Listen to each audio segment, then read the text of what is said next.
ഒരു രാഷ്ട്രം, ഒരു ഭരണഘടന എന്നതുപോലെ തന്നെ ഒരു തൊഴിൽ വകുപ്പിന് ഒരു നിയമമുണ്ട്.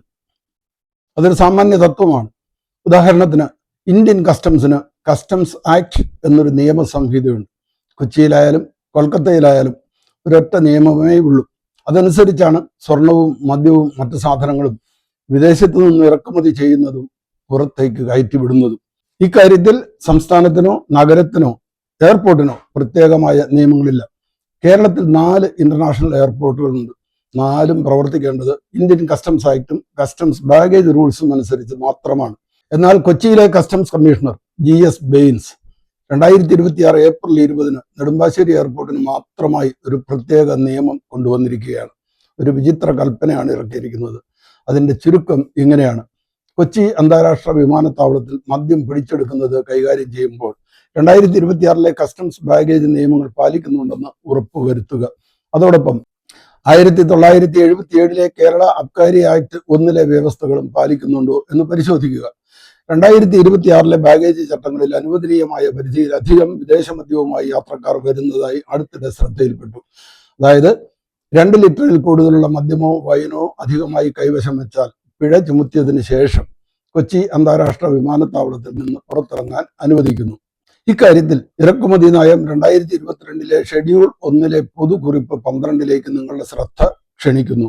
ഈ ഷെഡ്യൂളിലെ അധ്യായം 22 പ്രകാരം തരംതിരിച്ചിരിക്കുന്ന ലഹരി പാനീയങ്ങളുടെ, അതായത് മദ്യത്തിന്റെ ഇറക്കുമതി വിവിധ സംസ്ഥാന സർക്കാരുകൾ നിഷ്കർഷിച്ചിട്ടുള്ള വിവിധ നിർബന്ധിത ആവശ്യകതകൾ പാലിക്കുന്നതിന് വിധേയമായിരിക്കുമെന്ന് വ്യക്തമാക്കുന്നു. ഇക്കാര്യത്തിൽ 1977 1 നമ്പർ കേരള അബ്കാരി ആക്ടിന്റെ സെക്ഷൻ 10ഉം 13ഉം പ്രകാരം പുറപ്പെടുവിച്ച വിജ്ഞാപനം വിവിധ തരം ലഹരി പാനീയങ്ങൾ കൈവശം വയ്ക്കുന്നതിന് ഇനി പറയുന്നവ ഉൾപ്പെടെ പരിമിതപ്പെടുത്തുന്നു. ഒരാൾക്ക് അനുവദിച്ചിരിക്കുന്നത് മദ്യം 2.5 litre, beer 3.5 litre, wine 3.5 litre. ഇത് വിദേശത്തു നിന്ന് വരുമ്പോഴത്തെ കാര്യമല്ല. കേരളത്തിലെ അബ്കാരി നിയമം അനുസരിച്ചുള്ള കൈവശം വെക്കാവുന്ന മദ്യത്തിന്റെ അളവാണ് കസ്റ്റംസ് കമ്മീഷണർ ഇതിൽ ഉദ്ധരിച്ചിരിക്കുന്നത്. ഈ പരിധിക്ക് മുകളിലുള്ള മദ്യം കൈവശം വെക്കുന്നതിന് കേരള എക്സൈസ് വകുപ്പിൽ നിന്നുള്ള പ്രത്യേക ലൈസൻസ് ആവശ്യമാണ്. അതിനാൽ 2026 ബാഗേജ് നിയമങ്ങൾ പ്രകാരം നിർദ്ദേശിച്ചിരിക്കുന്ന ഡ്യൂട്ടി ഫ്രീ പരിധി 2 ലിറ്റർ കർശനമായി പാലിക്കുന്നുണ്ടെന്ന് ഉറപ്പാക്കേണ്ടത് കൊച്ചി അന്താരാഷ്ട്ര വിമാനത്താവളത്തിൽ നിയമിക്കപ്പെട്ട കസ്റ്റംസ് ഉദ്യോഗസ്ഥരുടെ കടമയാണെങ്കിലും മുകളിൽ പറഞ്ഞ പട്ടികയിൽ സൂചിപ്പിച്ചിരിക്കുന്ന പരിധിക്കപ്പുറം ഇറക്കുമതി ചെയ്ത മദ്യമോ വൈനോ ഉപയോഗിച്ച് കേരള എക്സൈസ് വകുപ്പിന്റെ ലൈസൻസ് ഇല്ലാതെ ഒരു വ്യക്തിയും കൊച്ചി അന്താരാഷ്ട്ര വിമാനത്താവളത്തിൽ നിന്ന് പുറത്തേക്ക് പോകുന്നില്ലെന്ന് ഉറപ്പാക്കേണ്ടത് കസ്റ്റംസ് ഉദ്യോഗസ്ഥരുടെ കടമയാണ്. അതിനാൽ 2 ലിറ്ററിൽ കൂടുതലുള്ള ഇറക്കുമതി ചെയ്ത മദ്യമോ വൈനോ യാത്രക്കാരുടെ കൈവശം കണ്ടെത്തിയാൽ പിടിച്ചെടുത്ത അധിക മദ്യം പിഴയടച്ച് യാത്രക്കാരന് വിട്ടുകൊടുക്കാൻ അനുവദിക്കുന്നുണ്ടെന്ന് കസ്റ്റംസ് ഉദ്യോഗസ്ഥർ ഉറപ്പാക്കേണ്ടതുണ്ട്. കേരള എക്സൈസ് വകുപ്പ് നൽകുന്ന കൈവശം വയ്ക്കുന്നതിനുള്ള ലൈസൻസ് യാത്രക്കാരന് ഹാജരാക്കാൻ കഴിയുമെങ്കിൽ മാത്രമേ പിഴയടച്ചാൽ അത് യാത്രക്കാരന് വിട്ടുകൊടുക്കാൻ കഴിയൂ.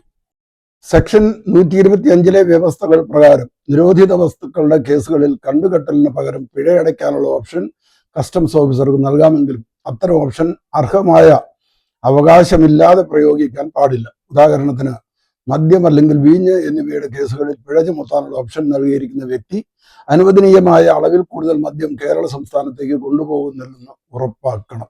21 കൊല്ലം ഞാൻ ജോലി ചെയ്ത വകുപ്പാണ് ഇന്ത്യൻ കസ്റ്റംസ്. കസ്റ്റംസിൽ ചേർന്നതിന്റെ 3-ാം വർഷം ഞാൻ സ്ക്രിപ്റ്റ് എഴുതി ഡയറക്റ്റ് ചെയ്ത ഇന്ത്യൻ കസ്റ്റംസ് ബാഗേജ് നിയമങ്ങൾ എന്ന 1 മണിക്കൂർ നീളുന്ന ഡോക്യുമെന്ററി ഫിലിം 1995 ദൂരദർശൻ 2 എപ്പിസോഡായി സംപ്രേഷണം ചെയ്തിരുന്നു. ഇപ്പോഴും അത് യൂട്യൂബിൽ കിടപ്പുണ്ട്. Chief customs commissioner GS Baynes ഇറക്കിയ കൽപ്പന തികഞ്ഞ അസംബന്ധവും വിവരക്കേടുമാണെന്ന് ഖേദത്തോടെ പറയട്ടെ. ശ്രീലേഖയുടെ പോടാപുല്ലേ പോലീസെ മുദ്രാവാക്യവുമായി എൻ്റെ ഈ വാക്കുകൾ ദയവായി ആരും ചേർത്ത് വെക്കരുതെന്ന് അപേക്ഷിക്കുകയാണ്. അദ്ദേഹത്തിന്റെ ഉത്തരവിൽ നിരവധി അസംബന്ധങ്ങളുണ്ട്. ഒന്നാമതായി, വിദേശത്തു നിന്ന് വരുന്ന ഒരു യാത്രക്കാരൻ 2 ലിറ്ററിലധികം മദ്യമുണ്ടെങ്കിൽ കേരള അബ്കാരി നിയമം അനുസരിച്ചുള്ള എക്സൈസ് വകുപ്പ് നൽകുന്ന ലൈസൻസ് കൈവശം വെച്ചിരിക്കണം എന്ന് പറയുന്നത് എത്ര അപ്രായോഗികവും അസംബന്ധവുമാണ്. വിദേശത്തു നിന്ന് വരുന്നയാൾ കേരള എക്സൈസ് വകുപ്പിന്റെ ഈ ലൈസൻസ് എങ്ങനെ സ്വന്തമാക്കും? അഥവാ എയർപോർട്ടിൽ പിടിച്ചു വെച്ച് കഴിഞ്ഞ് പിന്നീട് അയാൾ ആ ലൈസൻസ് സമ്പാദിക്കാൻ പോയാൽ അതങ്ങനെ എളുപ്പത്തിൽ കിട്ടുന്ന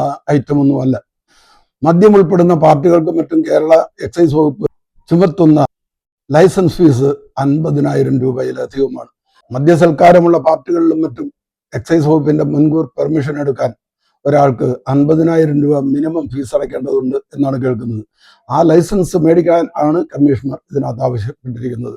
2,000-3,000 ആയിരം വിലയുള്ള മദ്യക്കുപ്പി കൊണ്ടുപോകാൻ 50,000 രൂപയുടെ ലൈസൻസ് വാങ്ങി വരണം എന്ന് പറയുന്നത് തികഞ്ഞ അസംബന്ധമാണ്. പ്രായപൂർത്തിയായ ഒരാൾക്ക് ഡ്യൂട്ടി ഇളവോടെ കൊണ്ടുവരാവുന്ന മദ്യം 2 ലിറ്ററാണ്. അതിൽ കൂടുതലുണ്ടെങ്കിൽ അതിന് 150% ഡ്യൂട്ടി അടയ്ക്കണം. അതായത് 1 ലിറ്റർ മദ്യത്തിന്റെ വില 1000 രൂപയാണെങ്കിൽ 1500 രൂപ ഡ്യൂട്ടി അടയ്ക്കണം. എന്നാൽ സൗജന്യമായി കൊണ്ടുവരാവുന്ന 2 ലിറ്ററിന് പുറമെ ഒരാൾ 20 ലിറ്റർ കൊണ്ടുവന്നാൽ അത് സ്വന്തം ഉപയോഗത്തിനായിരിക്കാമെങ്കിലും വാണിജ്യ ആവശ്യത്തിന് എന്നേ വ്യാഖ്യാനിക്കപ്പെടൂ. അങ്ങനെ അത് കണക്കാക്കൂ. അതൊരു വലിയ കുറ്റമൊന്നുമല്ല, കള്ളക്കടത്തുമല്ല. അപ്പോൾ അധികമുള്ളതിന് നികുതിക്ക് പുറമെ പിഴയും ഈടാക്കും. പ്രവാസികൾ വിദേശത്തു നിന്ന് മദ്യം കൊണ്ടുവരുന്നത് കൂട്ടുകാർക്കും വീട്ടുകാർക്കും ഒപ്പം ആഘോഷിക്കാനും ഉറ്റവർക്ക് സമ്മാനിക്കാനുമാണ്. 2-3 കുപ്പി കരിഞ്ചന്തയിൽ വിറ്റ് കിട്ടുന്ന ഏതാനും ആയിരങ്ങളുടെ ലാഭത്തിന് വേണ്ടിയല്ല. അല്പം മദ്യമില്ലാതെ എന്താഘോഷം മലയാളിക്ക്. നെടുമ്പാശ്ശേരി എയർപോർട്ടിൽ ഒരു ദിവസം ശരാശരി 60 വിമാനങ്ങൾ വന്നിറങ്ങും. രാത്രിയിൽ 40-ലധികം വിമാനങ്ങൾ. ഒരു വിമാനത്തിൽ ശരാശരി 250 യാത്രക്കാരെന്ന് കണക്കാക്കിയാൽ ഒരു രാത്രിയിൽ മാത്രം 10,000 പേർ വന്നിറങ്ങുന്നു. അതിൽ 7,000 പേരുടെയെങ്കിലും കയ്യിൽ മദ്യമുണ്ടാകും. അതിൽ പകുതിയിലെങ്കിലും പേരുടെ പക്കൽ 2-ലധികം കുപ്പികൾ കാണും. ഇപ്പോൾ നെടുമ്പാശ്ശേരി എയർപോർട്ടിൽ കസ്റ്റംസിന്റെ 4 ഷിഫ്റ്റായി 4 ബാച്ചുകളാണ് ജോലി ചെയ്യുന്നത്. ഓരോ ബാച്ചിലും പാസഞ്ചർ ക്ലിയറൻസിന് ഒരൊറ്റ ഓഫീസറും ഒരു സൂപ്രണ്ടും മാത്രമേ ഉള്ളൂ. 2-3 പേർ ഇന്റലിജൻസിലുമുണ്ട്. മുൻപ് 20-25 ഫ്ലൈറ്റുകൾ മാത്രമുണ്ടായിരുന്നപ്പോൾ ഓരോ ബാച്ചിലും 12 പേർ ഉണ്ടായിരുന്നിടത്താണ് അതിന്റെ ഇരട്ടി ഫ്ലൈറ്റുകൾ വരുന്ന ഈ കാലത്ത് വെറും ഒരു ഓഫീസർ ഇത്രയും പേരുടെ ക്ലിയറൻസ് നടത്തേണ്ടത്. അതായത് 12 മണിക്കൂർ ഡ്യൂട്ടിക്കിടെ ഒരു ഓഫീസറും ഒരു സൂപ്രണ്ടും കൂടി 3000-ഓളം പേരുടെ ബാഗേജ് പരിശോധിക്കണം. അധികമുള്ള കുപ്പികൾ കണ്ടുകെട്ടണം. അതെല്ലാം പൊതിഞ്ഞു കെട്ടണം. കടലാസ് പണികൾ വേറെ. ഒരു അതിവേഗ യന്ത്രത്തിന് പോലും ഇതെല്ലാം അസാധ്യമാണ്. പൊതിഞ്ഞ് മുദ്ര വെച്ച കുപ്പികൾ പൊട്ടാത്ത വിധം സൂക്ഷിക്കണം. അതിന് വേണ്ടത്ര സ്ഥലം കണ്ടുപിടിക്കണം. മിസ്റ്റർ ബെയിൻസിന്റെ ഈ കൽപ്പന വന്നതിന് ശേഷം ഓരോ ദിവസവും 500 കുപ്പികളാണ് കസ്റ്റംസിന്റെ അറയിൽ കയറിക്കൊണ്ടിരിക്കുന്നത്. പെട്ടെന്നുണ്ടായ നിയമമാറ്റത്തിൽ യാത്രക്കാരുടെ പ്രതിഷേധവും തർക്കവും വാദങ്ങളും വേറെ. 6 കുപ്പി കൊണ്ടുവന്ന ഒരു ചെറുപ്പക്കാരൻ ഈ കഴിഞ്ഞ ദിവസം കൊച്ചി എയർപോർട്ടിൽ ഉണ്ടാക്കിയ പുകിലും പൂരവും കണ്ട് അവിടുത്തെ CCTV ക്യാമറകൾ പോലും ഞെട്ടിവിറച്ചു കാണും. അയാളെ വരുതിയിലാക്കാൻ മറ്റ് യാത്രക്കാരുടെ പോലും സഹായം തേടേണ്ടി വന്നു. എന്നിട്ടും അവന്റെ കലി അടങ്ങിയില്ല. തെറിവിളിയുടെ വെടിക്കെട്ട് തുടർന്നു. ഒടുവിൽ കസ്റ്റംസിന്റെ ജോലി തടസ്സപ്പെടുത്തിയെന്ന കുറ്റത്തിന് അയാളെ പോലീസിന് കൈമാറേണ്ടി വന്നു. കേരളത്തിലെ അബ്കാരി നിയമം അനുസരിച്ചാണ് ഈ കൽപ്പന ഇറക്കിയത് എന്ന കസ്റ്റംസ് കമ്മീഷണറുടെ ന്യായം അസൽ വിവരക്കേടാണ്. കാരണം ഇന്ത്യൻ കസ്റ്റംസ് പ്രവർത്തിക്കുന്നത് കേരള അബ്കാരി നിയമത്തിന് കീഴിലല്ല. എയർപോർട്ടിന് പുറത്തു വരുമ്പോഴാണ് യാത്രക്കാരൻ അബ്കാരി നിയമത്തിന് വിധേയനാകുന്നത്. ഒരാളുടെ കയ്യിൽ 2 കുപ്പി അധികമുണ്ട് എന്ന് പറഞ്ഞ് ഇന്നുവരെ സ്റ്റേറ്റ് എക്സൈസ് വകുപ്പ് നെടുമ്പാശ്ശേരി എയർപോർട്ടിലോ കേരളത്തിലെ ഏതെങ്കിലും എയർപോർട്ടിലോ ആരുടെ മേലും കേസെടുത്തിട്ടില്ല. ഒരു യാത്രക്കാരനൊപ്പം കൂട്ടുകാരോ ബന്ധുക്കളോ ഉണ്ടെങ്കിൽ കുപ്പികൾ അവരുടെ കണക്കിലും പെടുമല്ലോ. പിന്നെ എവിടെ നിയമലംഘനം? കള്ളക്കടത്തായി വരുന്ന സ്വർണവും ലഹരി മരുന്നും സിഗരറ്റും വില കൂടിയ മറ്റ് സാമഗ്രികളും ഒക്കെ പിടികൂടേണ്ട കസ്റ്റംസ് ഓഫീസർമാർ ദിവസവും ബിവറേജസ് വകുപ്പിലെ തൊഴിലാളികളെ പോലെ മദ്യക്കുപ്പി കൈകാര്യം ചെയ്യേണ്ടി വരുന്നത് എന്തൊരു ഗതികേടാണ്. അതിന് നിർബന്ധിക്കുന്ന കസ്റ്റംസ് കമ്മീഷനെ കുറിച്ച് എന്താണ് പറയേണ്ടത്? സർക്കാരിന് നികുതി അഥവാ റവന്യൂ കിട്ടേണ്ട ഒരു ഇനമായതുകൊണ്ടാണ് അധികമുള്ള മദ്യത്തിന് നികുതി ഈടാക്കുക എന്ന ബാഗേജ് നിയമത്തിൽ വകുപ്പുള്ളത്. കമ്മീഷണറുടെ ഈ ഉത്തരവോടുകൂടി ആ വരുമാനം നിലച്ചു. കൂലിയൊന്നുമില്ലാത്ത, ചുക്കിനും ചുണ്ണാമ്പിനും കൊള്ളാത്ത വെറും ഇരട്ടിപ്പണി.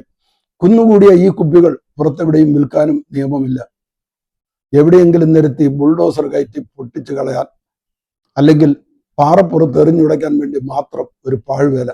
വിലയേറിയ സ്കോച്ച് വിസ്കികളും മുന്തിയ ഇനം ബ്രാൻഡികളും പാറപ്പുറത്ത് പൊട്ടി ഒഴുകുന്നത് കാണുമ്പോൾ ആരുടെയും ചങ്ക് തകരും, ഭൂമിക്ക് പോലും കണ്ണു നിറയും.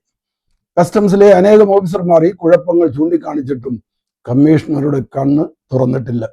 ജനവികാരവും നിയമപ്രശ്നങ്ങളും തിരിച്ചറിഞ്ഞ് അദ്ദേഹം എത്രയും വേഗം ഈ ഉത്തരവ് പിൻവലിക്കട്ടെ എന്നാണ് പ്രവാസികളുടെ പ്രാർത്ഥനയും പ്രതീക്ഷയും.